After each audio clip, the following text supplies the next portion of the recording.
I want to kick us off today with a question. How self-expressed do you feel you are? On a scale of 1 to 10, with 1 being barely and 10 being fully 100% there, how easy is it for you to be yourself? How comfortable do you feel in your own skin? How comfortable do you feel to speak up? I'm sure that you will agree with me, on some days you may rate yourself higher than on other days. I know I do. And I believe it's because if we unpack what it means to be fully self-expressed, what it means to fully be yourself, you'll see that there are so many layers. Some layers have to do with who you think you should be, based on what input you receive from the world around you. Other layers are about who you don't want to be, and the guilt and the shame and the rejection that we silently walk around with inside us about all of those things about ourselves that we don't want to be so. And then in between, there are all those layers of our most true self and the push-pull tension of giving expression to that. So it makes total sense that on some days it is easier for you to be yourself than on others. So in today's episode, I want to chat about how we can orient ourselves to living lives where we feel free to be ourselves without hiding behind masks or dressing up in prescribed roles, and to be able to do this for more of the time. And so, if you are someone who senses that there is a more truer version of you longing to step out of the shadows, then this episode is for you. Hi, and welcome to the Untamed and Embodied show. I'm your host, Tertia Riegler, feminine embodiment coach, and here to help you cultivate a life of radiance, everyday pleasure, and unapologetic self-expression. Join me every week as I share how you can tap into your feminine flow so you can come home to yourself and live your life from a place of inner freedom and aliveness. So I want to take you back into my history a little bit. And I can remember there was a time where I felt like two different people. I was one person at work with my friends and my colleagues, and I was another person in my relationship at the time.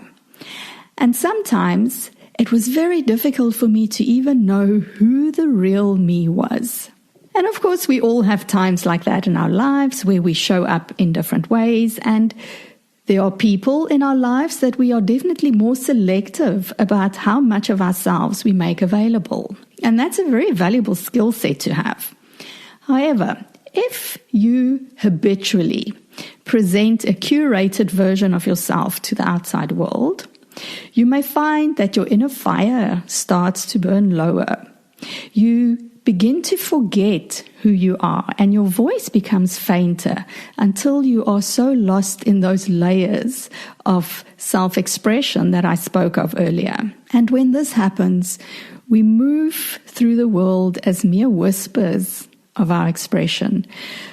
I have an image of a watered-down version of a piece of art that's meant to be vibrant and rich in the full luster of colors that are available. And so I want to share with you 3 ways how the skill of embodiment can help free our self-expression, can help us step out from beyond those masks and take us from standing with only one foot in our own lives to being all in.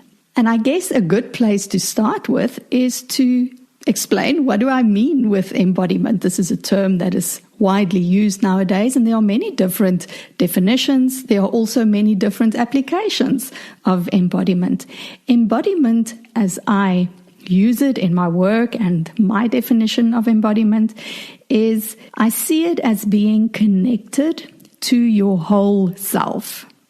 And when we are embodied, when we practice the art of embodiment, it gives us the ability to be with our feelings, to let those feelings move through us instead of being stuck inside of us. And this leads us to feeling more aliveness and also to experience more pleasure.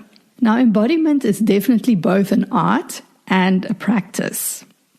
It's an art because it's deeply personal and intimate experience. And so I can't tell you what being embodied would feel like in your body. I can tell you what it feels like to me when I feel into what does embodiment feel like to me. It feels like a glove that fits just right. You know, when you put your hand into a glove and it is so comfortable around your fingers and the fit is just perfect. That's what it feels like. Embodiment also feels to me like being cuddled up in a warm jacket that protects me from the blustery wind outside. And embodiment also reminds me of that sweet burst of decadence and delight when you bite into a grape as that bursts onto your tongue. Embodiment is also like that incredible rush and that vibrant shoot of aliveness that you experience on a very hot day when your body feels warm and maybe even heavy and you jump into a cold pool. And embodiment is also the way in which your heart cracks open when you look into the face of someone you love. Small children are absolutely beautiful examples of what embodiment looks like. You bet they are in full expression and full contact of their inner experience, and they let those feelings and emotions through. They let them move through them and out into the world without any filters. And so we all have the skill of being embodied. We get born with this skill, but then we lose touch with this ability as we grow older. And the reason why this happens, the reason why we lose touch with this innate ability of being able to be embodied is that our own experiences, and these may be traumatic, they may not be traumatic, all of the experiences that we have in our life and the messages that we receive from our caregivers and from the society. And by the way, these messages don't always have to be expressed. They can also be implied. They can be those unwritten rules. All of these contribute to us losing touch with our truth. And by truth, I mean the essence of the most true version of us, that unfiltered version who is at our center. We receive these messages from the outside world, whether they are implied, they might be demonstrated, they might be expressed. And these messages tell us that some feelings, certain thoughts, some types of emotions, some types of actions, these are not acceptable. They are improper. They are something that we should avoid having or feeling or doing or experiencing. And together with that, many of the experiences that we have, which may include trauma, makes it very painful for us to relive, as it were, the experiences. We don't want to feel our feelings. And again, this causes us to move away from that most truer version of us. And so this causes us then to fall into this habit of only offering a curated version of ourselves to the world. And perhaps you can get away with that if you really only want to show a certain part of yourself to the world. But there's a deeper problem that I see behind this. And that is, not only do we offer this curated version of ourselves to the world, but that is also the I that we engage with. We only engage with this curated version of ourselves. So we move further and further away from our truth. I have some examples here of messages that I received as I was growing up, as I was making my way through my life and my life experiences. And perhaps you have received similar ones, perhaps you received other ones. So some of the messages that I can remember quite clearly and that informed my view about myself and my place in the world was, you are too emotional. That was one. There was another one that said, girls shouldn't get angry. There was another one that said, you should know your place. And then, of course, one that I think many of us experience, if you love me, then you will do X, Y, and Z. So I'm wondering, what are some of the messages that you received? This is what I see happens. We take these messages, we internalize them, and we shove these unwanted parts of us under a rug. These parts that aren't measuring up to whatever messages it is that we receive. We won't acknowledge them, and often we even feel ashamed that we are like this, whatever this is. It becomes easier not to feel these undesirable sensations and feelings by simply avoiding feeling them where they live. And they live in our bodies, in our inner world, at the root of us. And so I think you'll agree with me that keeping these locked away, avoiding feeling these things, keeping those parts of us shoved under a rug where we hope that nobody will see them, it takes a lot of energy to keep those parts of ourselves locked away in the shadows. And a lot of times, this is very unconscious. We don't even know that we are doing this, but we can see the result of this in our actions because it will always play out. Putting something under a rug does not make it go away. So an example of such actions that play out unconsciously is when we have the same pattern always playing out in our lives, or when we habitually find ourselves in situations where we feel disempowered, or we feel helpless, or we constantly are feeling stuck. And so this is how I want to explain to you the cost of keeping those parts of us shoved under the rug in the shadows, as it were. You can imagine that our full self, that fullest expression of ourselves, that gets animated by our life force energy. And our life force is it's like an ocean with powerful waves, and these waves fuel the way that we show up in our lives.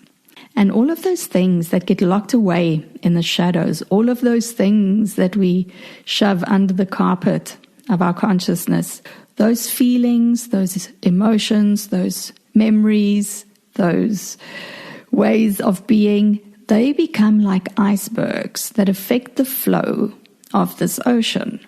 And as I'm speaking to you now, I have this image of photos that I've seen because I've never been there myself, but photos of the South Pole where you can see these huge blocks of ice that can be so large that sometimes they completely obscure the water.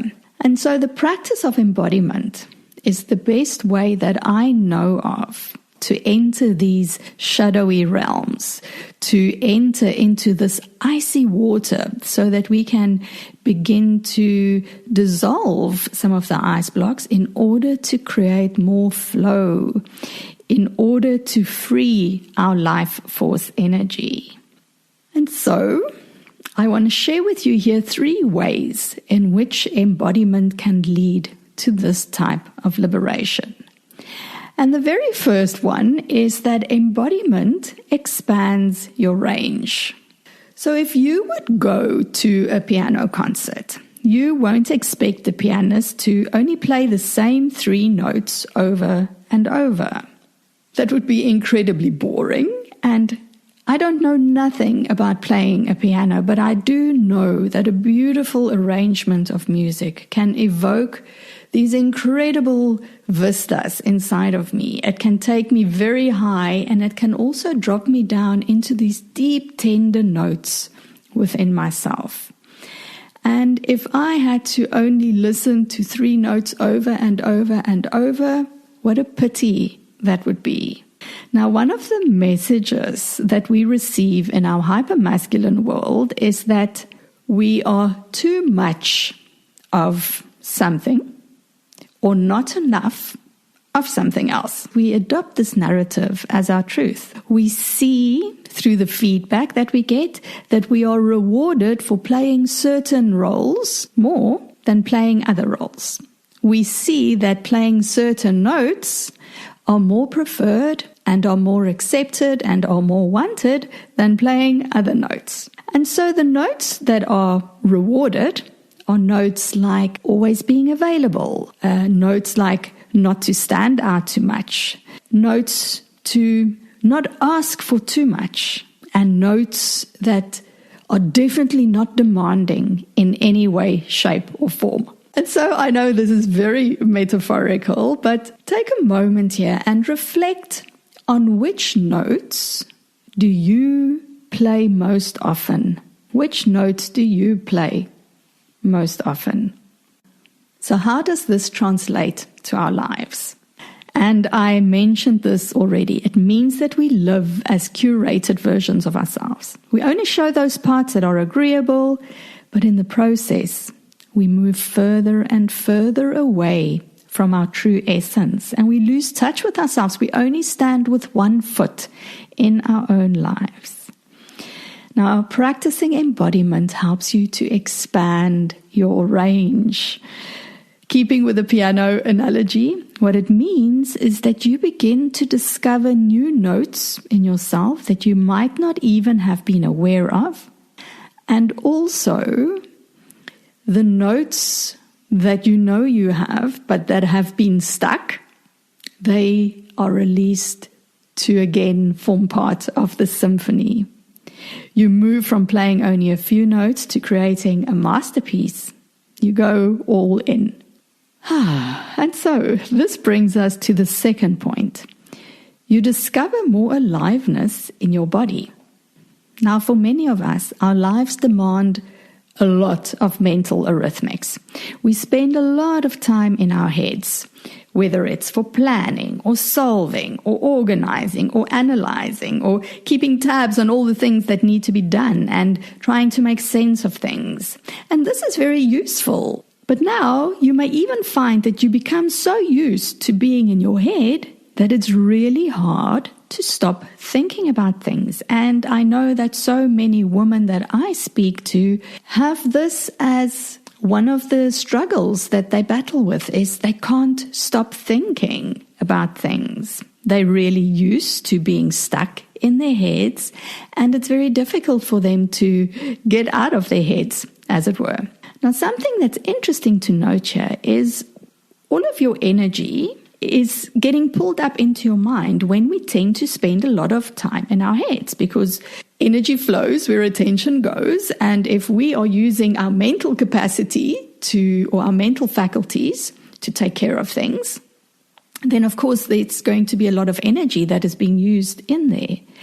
But it also means that the focus shifts to the top of our body, to our head, maybe our neck, perhaps even our shoulders. And then you're not really present to anything below that. And while there's a lot going on in your mind, it also means that you're not feeling much of yourself anywhere else. A way to easily explain this or even see it in your own life is if you have ever sat in front of a computer, or if you have been immersed in some kind of work task at your desk, and the time goes by, you forget to eat, and when you then eventually stand up, you realize how stiff your body is because you haven't moved. You haven't really felt your body. And that's all good and well, sometimes we need to get things done. But the challenge that we face as women in this world is this kind of way of living, right? Of taking our energy and really using the energy only in the top part of our bodies means that we are not sensitive to the currents of aliveness in our bodies. We lose touch with the fire in our bellies. And so practicing embodiment lets us become more sensitive to our bodies, and we begin to feel more alive. We are able to develop the skill of shifting between our mind and our body. One is not necessarily better than the other, and this is not what I'm saying. But we want to have the choice, don't we? We want to have the choice to really focus and use our mental faculties when we need to. But also, we want the choice to be able to drop into our bodies, to experience the aliveness that is there, to really stoke that fire in our bellies. And as we do this, as we feel more alive, as we learn how to drop back into our bodies, into our hips, into our pelvic space, our sensual selves wake up. Our sensual selves wake up as we dive deeper into these sacred chambers, and we can begin to name our desires. And here's the thing, in the feeling and the naming of our desires, we can find in ourselves the courage and the means to begin to live that into the world. Which brings me to my final point. And that is that embodiment wakes up our wild woman and it brings our soul home. Now, what I love most about the modality of feminine embodiment, of which I'm a coach, is that it centers vulnerability and feminine flow. Embodiment supports us to become sensitive to our inner landscape. It supports us to come into intimate relationship with ourselves, with what we are feeling, and we can let that move through us. Embodiment allows our souls to come home, those parts of ourselves that have been fragmented and scattered, and through the patriarchy, which is not only limited to men, but the patriarchal soup that we all live in, that is in our DNA, has scattered our souls. It has taken us away from our wild essence, our connection to our cyclical nature, our connection to our feminine gifts of wisdom and magnetism and creativity and the ability to experience deep pleasure. The world will have us believe that the answers that we are looking for can be found out there somewhere. If we just look hard enough, if we just try hard enough, if we really just apply ourselves, we will find the answers that we are looking for. The practice of embodiment wakes up our wild woman. It dissolves these internal scaffoldings that has tamed us, that binds us, that keeps us constricted and limited. And it frees us to be fiercely and fully, unapologetically ourselves, to love and embrace all parts of who we are so that we can bring our soul home, so that we can come back into wholeness.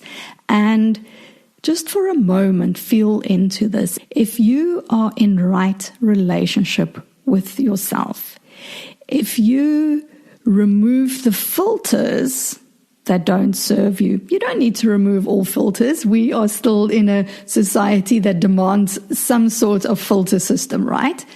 However, if you remove those filters that bind you and that keep you tame and that keep you in your place, how would your world change? How would your world and your life change if you could begin to orient to your inner wisdom? That is the gift of the wild woman, is that we can live our lives from our truth and from our own wisdom without needing to look out there for the answers. We can ask out there for some support and input, absolutely. But at the end of the day, our sovereignty and our self-agency lies within. And so traversing through these shadowy realms, we collect all parts of ourselves that we rejected. And as we come into wholeness with ourselves, we find those hidden diamonds in our shadows. We become rooted in self-trust, in our enoughness and in our self-agency. And we allow for our fullest self to be felt, to be heard, to be expressed. We go both feet in. And so a final question before we end this episode is, reflecting on what I just shared now, how rooted in your enoughness are you? How rooted in your untamed wildness and your sovereignty of enoughness are you? Your liberation can be found in the depths of your being, and the way there is through embodiment. Embodiment allows us to release that life force energy that may be constricted by the roles that we play or the ways that we don't show up for ourselves in our own lives. Now, if what I have shared with you today resonates with you, then I would love to invite you to a free embodiment workshop that I'm hosting on the 29th of October. And it's all about letting all of you step out of the shadows. To find out more and to register, you can go to my website, tertiariegler.com/shadow woman, and that's all one word. And I will put the link for you in the show notes. So that is a free workshop that is coming up. And this brings me to the close of our episode today. I hope that this has been supportive and illuminating. Until next time. All right, Queens, thanks for tuning in. If you enjoyed this episode, please leave us a review wherever you're listening to it, as it helps more people find us. Thank you so much for joining me today.